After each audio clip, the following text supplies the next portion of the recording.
Hi, everyone. Thank you for joining me today. My name is Lucy from the Ann Arbor District Library, and I'm so pleased to be speaking today to Dr. Anan Ameri about her new book, The Wandering Palestinian. In addition to being a writer, Dr. Ameri is a scholar, an activist, a pillar in the Arab American community, an institution builder. She was the founder of the Palestine Aid Society of America and the founder of the Arab American National Museum in Dearborn. She was inducted into the Michigan Women's Hall of Fame in Lansing in 2016 and named Access's Arab American of the Year in 2020. So Dr. Ameri, thank you so much for joining me today. Thank you for Ann Arbor District Library for hosting me. Yeah, it's a real privilege to have you here today.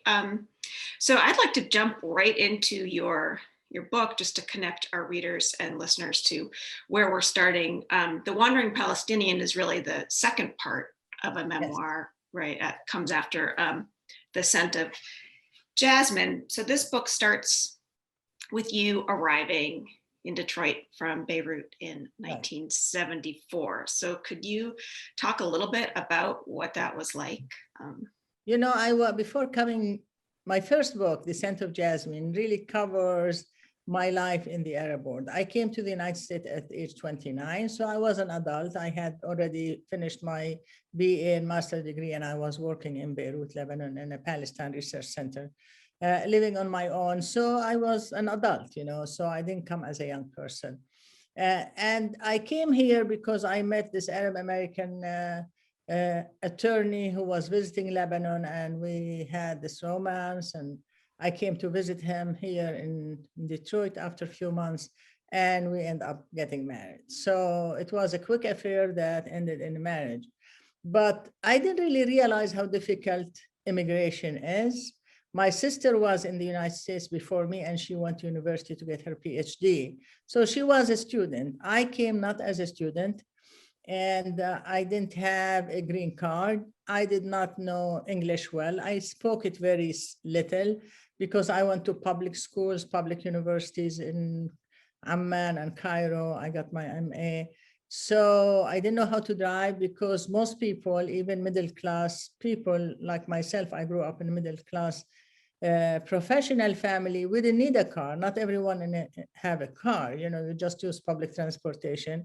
74, Beirut was, and Cairo, Damascus, Amman was the heyday. They were very lively city. So I came to Detroit sure after, the marks of the rebellions of 1967 was still there. There were a lot of boarded up houses.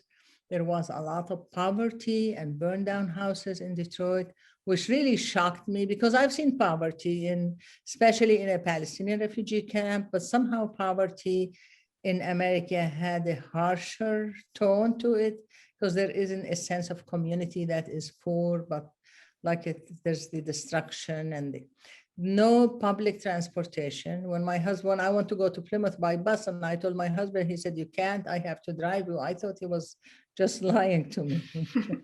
So I didn't speak English. I couldn't get a job because I didn't speak English. I didn't have a green card. I couldn't go to get a class without my husband driving me because there's no public transportation. So I really felt trapped.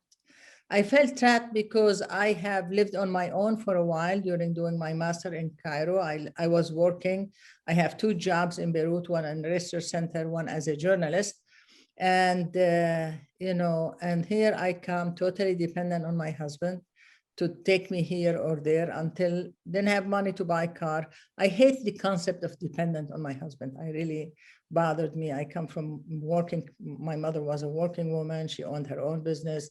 She managed all male staff. She had a print shop in downtown Amman. So the idea that if I need something to ask my husband for money or I want to go someplace, I have to wait for him was really devastating and really affected my ego of who I am and who my identity. All of a sudden, from being this working woman with a professional careers to somebody totally dependent on her husband, and I became his wife. Yeah, that must have Yes, been that was hard. That was hard. challenging Very, and very. isolating also, I think, without the. I didn't know a soul in Detroit or in the Mhm. United States, actually. None of my family immigrated here. So I also felt imbalance, unfairness in the relationship. It's not his doing, it now wasn't my doing, but I lost my job. He had his job. I lost my family. He has his family. The loss was all mine. And Mhm. here he is, the same job, the same family, the same setting, his normal life, and I lost everything. So it was very challenging. Yeah, I imagine. You said right in the first chapter of your book, you say, I needed to create a different reality. I needed to reclaim myself and reclaim some of my losses if I was to survive living in this country, which is kind of what you're talking about right there. So, what kinds of things were you eventually able to do, or how did you get out of that sort of isolation? One positive thing was two things. My husband was an activist, and I was an activist from where I came. So it wasn't hard for me to connect with the activist community, whether the Arab American or the civil rights movement. And at the time I came, there were still remnants of the anti-war movement. So it wasn't hard for me to connect with the groups that I have similar values. Mhm. But more so was the Arab American community in Detroit was very strong. Many people were recent immigrant, came to the area not long time ago, so they still spoke the language.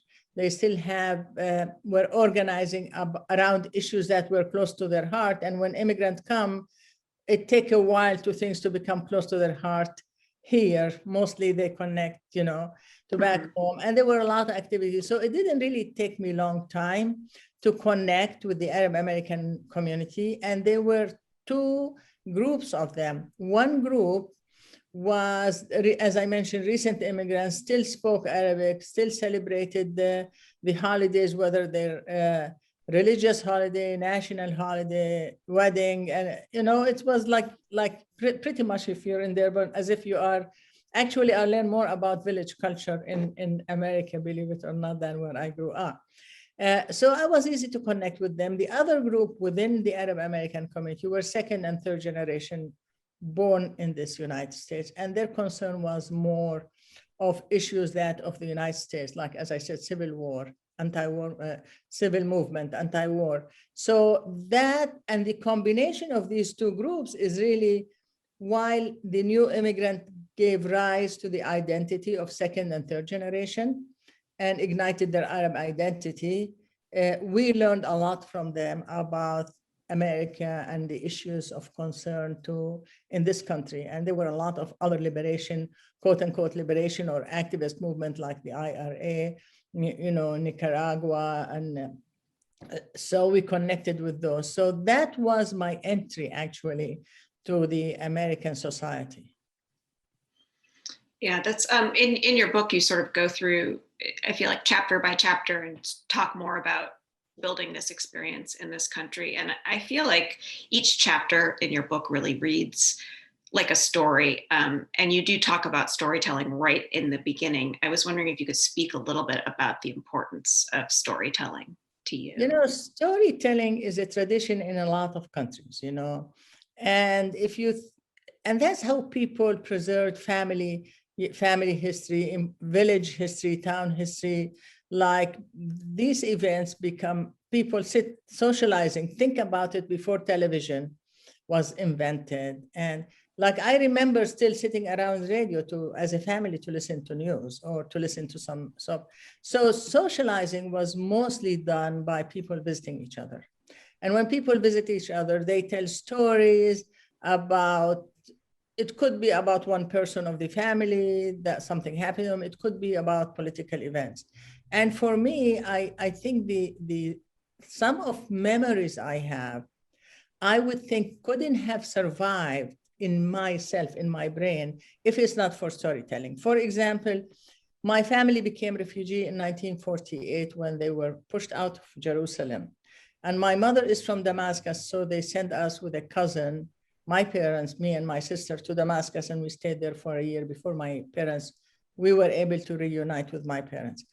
I think if people did not talk about that all the time, If my mother did talk about how heart was broken to put us in a car and send us, my uncle didn't say how I cried all the time in a car, if my aunt did not say I sat on a step outside waiting for my parents when they're going to come, I don't think I would remember. But like if something happened to you, people keep talking about it to remember. And I think one of the most powerful to me is that the reason I became very much involved in Palestinian fight for freedom and justice is sitting with my family every visit when usually men gathered in the end, men gathered in one room and women gathered in one room when there's gathering. And I don't remember any time that there was the story of Palestine and what happened to Palestinians in 48 did not come up. And I remember very vividly until today, and I think that memory still haunts me, seeing men, including my father, cry over the loss of Palestine. And it wasn't material loss. It was identity, it was their homeland, it was their pride, it's the sense of defeat, the sense of hopelessness to do anything. And that really impacted me a lot. The other thing, I think storytelling is more democratic and equalizing, because when you hear, let's talk about 500,000 died from COVID in the US, it's a number. 6 million refugees in Syria. Million were kicked out of their homeland in 1948, Palestinian. And you can count, but when you sit and listen to COVID pain, it doesn't matter the person poor, white, Black, Hispanic. You listen to their personal story, it becomes much more equalizing. In a sense, it doesn't matter what your color is. The pain is the same. We all suffer from the same pain. We all love our kids. We all feel hurt when we are abused. So it equalize people. And then memoir is personal stories. And it used to be you write memoir for the rich and powerful.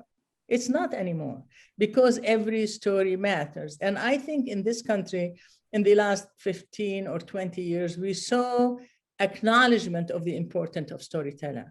When you have a story corps and an average person like myself write their stories because they think it's just as important. Yeah, I think there's like this idea of storytelling as it's an inheritance, but it's also this resource for Right. people going forwards, So speaking of memoir and writing these stories, you're very honest in your book about feeling depressed and feeling isolated. You also pepper it with humor, and which is a nice balance. But was it difficult to get this down on paper? I mean, you do give a lot of. It was, personal. and the truth of the matter is that this book and first book, when I wrote them, I was not thinking of writing a memoir. I was not. I took a sabbatical in 1993, 94 from Palestine Aid Society. I was just tired and exhausted and working with nonprofit. As you know, you work a lot. I wasn't seeing any progress on the Palestinian issue. So in that year, I always loved writing. In that year, because I wasn't working, I had a lot of reflection on my life, trying to figure out what I really want to do next. Do I want to stay working on a Palestinian issue? Do I want to stay with nonprofit? Do I want to go in academia? And that led me to think, what makes us who we are? Why we choose certain path rather than the other? I could have been an academic easily. I could have been why? And I start to think about what really affect our lives in a way. Who are the people out there that affect our life? And I start writing, and when I start writing, I would just write about incidents that really left their mark on me. And I wrote this for myself. So the honesty came maybe is because when I wrote these things, I was writing them for myself. And I found during that time, when I resigned from Palestine Aid Society, it was a difficult time in my life. I had got divorced, which I felt really harsh about it because I love my husband. He's a decent man, and I just felt I couldn't make it work. I spent a lot of years working for Palestine Aid Society, and I don't see the light in the end of the tunnel in terms of Palestinian independence or freedom or end of occupation. So I had this sense of defeat, and I'm trying to figure out why and where. So that's what really made me write, honestly. And when I came to write later as a memoir, only after I retired, I dug all this paper out to start writing it. I have published an art, and one of them here or there as a story, individual story. I decided if you want to write a memoir, you either be honest or don't write, because what really, also honesty invite the readers to your story. Honesty also is respectful. If I to tell you my story, I have to be honest, and I have to, and being honest, I'm respectful of you. So that's how I felt. And there are things I did not write, but I didn't change. I was willing not to write certain things, but I was not really willing to sugarcoat things. And also, when you write memoirs, something very challenging is also, if you talk about other people, you have to have their permission. I've sent the manuscript to my husband, my ex-husband. I didn't want him to censor me. I don't want anybody to censor me, but also I did not want to hurt his feeling, because that's not my. And I said, I want you to tell me, because during writing it, I was also in touch with him, because I write about his family and their background as an immigrant of the turn of the century. So I would not, censor. I don't want anybody to censor me, but also I don't want to hurt anybody's feeling. That's not my purpose. Also, if you want to write about somebody, you always have to have their permission, and they have to feel okay about being there. So that's another challenge of writing memoir. And humor, humor is really make you deal with pain in a different way. You're not the only one divorced, and you're not the only one. Your ambition has not been realized, and yeah.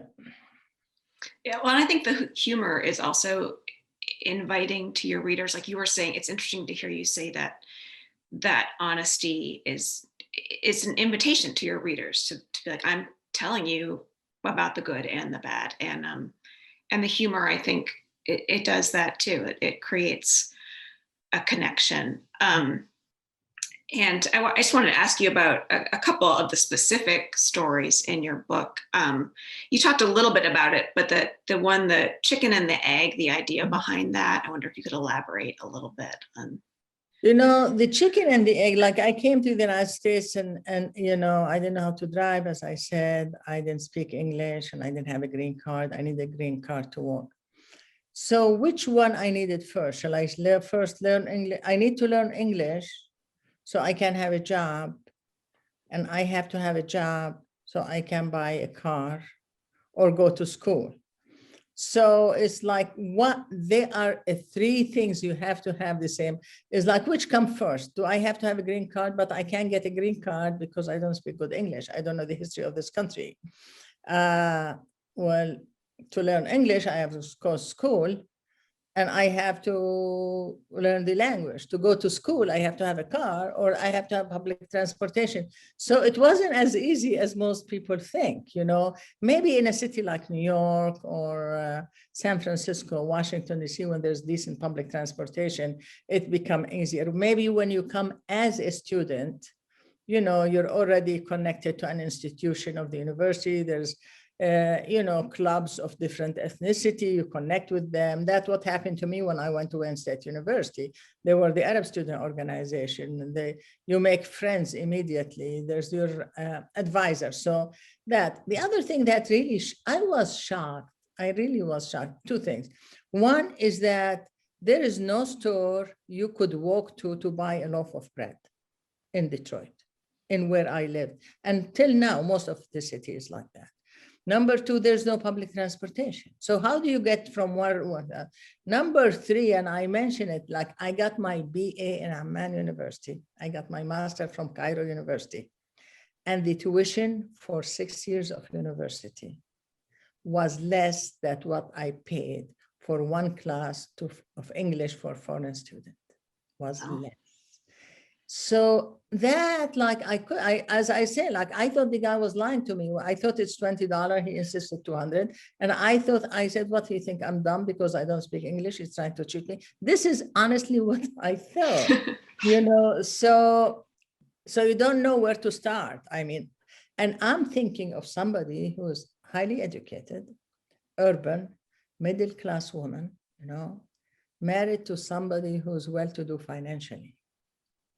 So I can just imagine the difficulty for other immigrants who did not have the resources, or, maybe I had too much pride depending on my husband, but like, that's not was the problem. The problem is the inability to acquire what is needed to function in society easily. Yeah, I think that chapter, that's why I asked you about it, does a great job of sort of highlighting the all these pieces that you might, if you're not an immigrant to this country, live in this country, you might not think about how you need these things to get that thing, so I thought that chapter really did a great job of sort of highlighting the sort of winding, difficult path that you had to take.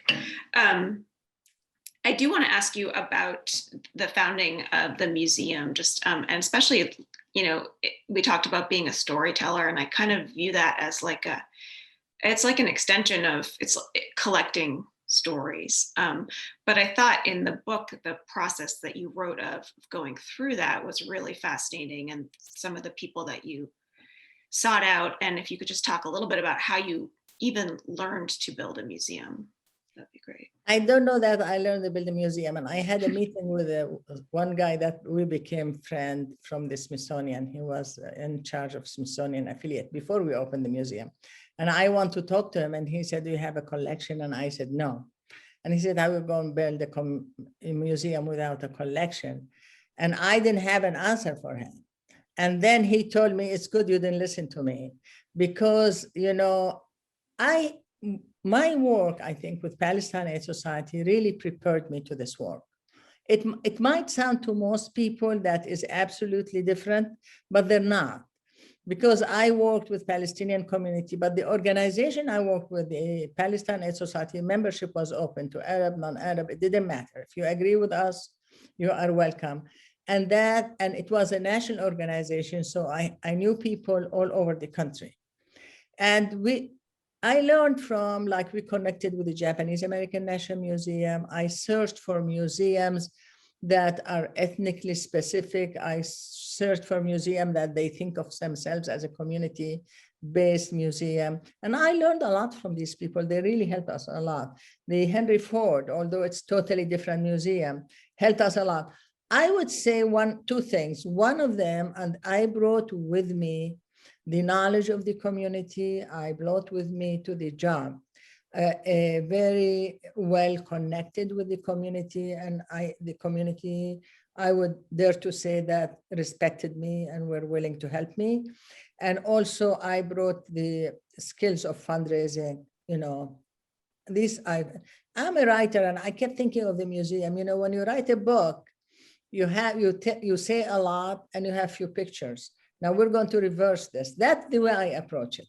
We're going to have artifacts, and we're going to have pictures, and we're going to have storytelling. If you go to the museum, it's really about collecting stories from individuals, about their story, why they came here, or a doctor, or whatever. We try to tell. It is basically, if you go to the permanent museum, it's basically an individual stories. Part of also, we have to remember that the museum was a project of Access, the Arab Community Center of Economic and Social Services in Durban. And that organization is very, very strong and have the respect of the foundation, of the community, the trust. So the fact that this project was a project of Access, I led the effort, but they helped in connection, they helped in fundraising. And so what I brought to the table is my expertise in terms of valuing storytellers, being a writer, researcher myself, and knowing the community and knowing how to raise money. And then I was backed by a very powerful organization that, again, just have a respect. So, and people helped. It wasn't my doing, you know, it wasn't my doing, maybe my vision, but not my doing. Yeah, I was struck in your book about, you talked about how like you would ask for things and people just gave, whether it was an institution or individual people helped you. You didn't get a lot of no's. It didn't sound like from institutions. So From institution, I did not get no's. right. You know, and I really believe that people in general are very decent and want to share information. I mean, rarely that person, like if I come to the library and I say I need something, I expect 99% of the people that at the library will give me what they can, you know. And I approach people, you know, as I said, I have relationship and Access has relationship. So we're not coming out of nowhere. So they were willing to give, but they were willing to give actually more than I thought they would. They were willing to give more than I dared to ask. I have one thing I think goes for me. If I don't know, I say, I don't know. You know, I don't have a problem to come to a museum and say, we're building a museum and I really don't come from museum background. And then I discovered that one, like the Japanese American Museum, one of the most powerful ethnic museum in the country, the people come from community work. They don't come from museum background. There's a museum, Asian American Museum in Seattle. Also, they don't come from, they didn't have a collection. So as I searched museum that I thought they have similar values to the one we're approaching the building museum, I found out that a lot of museums were built by people from the community. They don't necessarily have, we hired somebody with a degree in museum studies. We hired the best firm in the country in building exhibits. You know, we went, assembled a task force from all Arab American scholars in the field. So it wasn't one person doing, but what we were able to do is to reach out to people who know. Some of them helped us, you know, just helped us, like Japanese American or you know, a woman at the DIA, she was in charge of Islamic and art and knew a lot because we want a section about that. They were willing to help. And then on the other hand, we hired people with expertise, but it was our vision. Mm-hmm. Yeah, I mean, it's interesting to think like when this book takes us through the museum and its founding, its opening, and to come after all these stories, it really just struck me that it is a community effort, but also it's storytelling. It's another form of storytelling. And I just think that encapsulates your storytelling so well. So what are you writing anything now? Are you going to continue this memoir? Are you working on anything? I don't think I'll continue the memoir. You know, I'm retired now. I was writing a novel, which would have been my first novel, but it's also based on a true story of a Palestinian immigrant. And I was doing good headways, but when COVID came, I got this restlessness in me. And also I have to thank and this is genuine thank to the Ann Arbor District Library, because most of my writing happened in the library. First at at Oak Valley, and then when they opened the new library and they're both a couple miles from my house. So I spent a lot of hours in the library writing. So being confined in a house, initially I said, oh, this is great. I'm trying to learn Spanish. I can focus on my Spanish and I can finish this novel. As it turned out, it wasn't true. I mean, I could continue studying Spanish, but somehow I could not sit down. And so I'm hoping that maybe I will finish it. And if it's not finished, I tell myself I'm not going to write the book that's going to change the universe. So if it happened, that will be good, because I love writing. And to me, it's a joy. And if it's going to become a must do and painful process, I really don't want to do it. Yeah. Well, I hope you do find a way to keep sharing some stories. Thank you. Yours or others. And I guess I'd like to end by asking you if you've read anything interesting recently, or you're reading anything, or if there's a book. What I'm reading, a book about, it's called Homeland, about the Spanish writer who write about the Basque during the fight. Mm-hmm. I'm reading and listening to at the same time to Obama memoir, because Mm-hmm. reading it, it's a very, very big book, and he's a very, very good reader. So I'm doing these two at the same time. One I'm reading and one I'm listening to. I did the same thing with Obama's book, Yes. because it's a tome, the physical book, so Right, it right. helped to get his voice in there as And well. also I read a couple books by this writer from Brazil. I can't remember her name. I'm not good with names, but one book is called the Seamstress, about two sisters who in the 30s enduring in Brazil, and the other one called The Air You Breathe, about also two women. She focused on women's stories, Mm-hmm. about two women who one was a daughter of a slave and one was the daughter of a master, and then they bonded and they ran away together. It was a fascinating book. So I recommend them very, very. Yeah, those sound Yes. really good. Yes. Is there any question that you were hoping that I would ask that I didn't get to before we wrap There's up? one thing that fascinates me, that I'm a sociologist by training, and it really fascinates me about immigrants, And I was surprised by it, is that people who come from, they call it the old country, they cling to their culture as they brought it from them. And I write about it with my in-laws. My in-laws, my husband's parents came to the United States in the early 1900, and they homesteaded in North Carolina.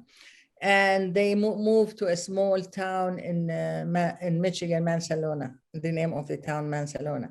To them, although the kids, 5 of them, my mother-in-law was only 3 when she came, and all her siblings were born in this country. And to them, because they lived in this isolated living in the Dakotas, homesteading like 160 acre to each family, so that even neighbors, Arab or non-Arab, are not around them. So they learned Arab culture from their parents. And that culture they learned was the village culture that was brought here in 1900. And then when they went to Mansalona, and there were 3 families, my mother-in-law, and after she settled there, she brought the rest of her family there. These are the Arabs they knew, and these who they socialized with, and they have a grocery store, 2 grocery stores, and they all work together. So their concept of Arab culture is very different than my concept of Arab culture. And you would think because they live in America, they will be much more, what I want to say, cosmopolitan, much more open. And they struck me as like you're going to a village in Lebanon in 1900, you just have to find family who came from the 1900. Preserving Arab culture to them is what they brought with them. If you grow up in any culture, whether it's Arab culture or, Irish or whatever, societies change, and the change it's a natural thing. Societies change, like, your mother didn't go to college, you go to college, your mother had a BA, you got an MA, people, life change, like in every place, life change. So change come natural. So when I came here, I was surprised by where they were, and they were surprised by who I am. And it was really, really interesting. Yeah, I really liked that chapter in your book when you talked about like you're learning from them about something that you learn how to make bread, Arabic bread here. Yeah, yeah. That was very interesting. Well, it has been a real pleasure to talk with you today about your book and about other things that you've been involved with. So thank you again so much for joining me. Thank you.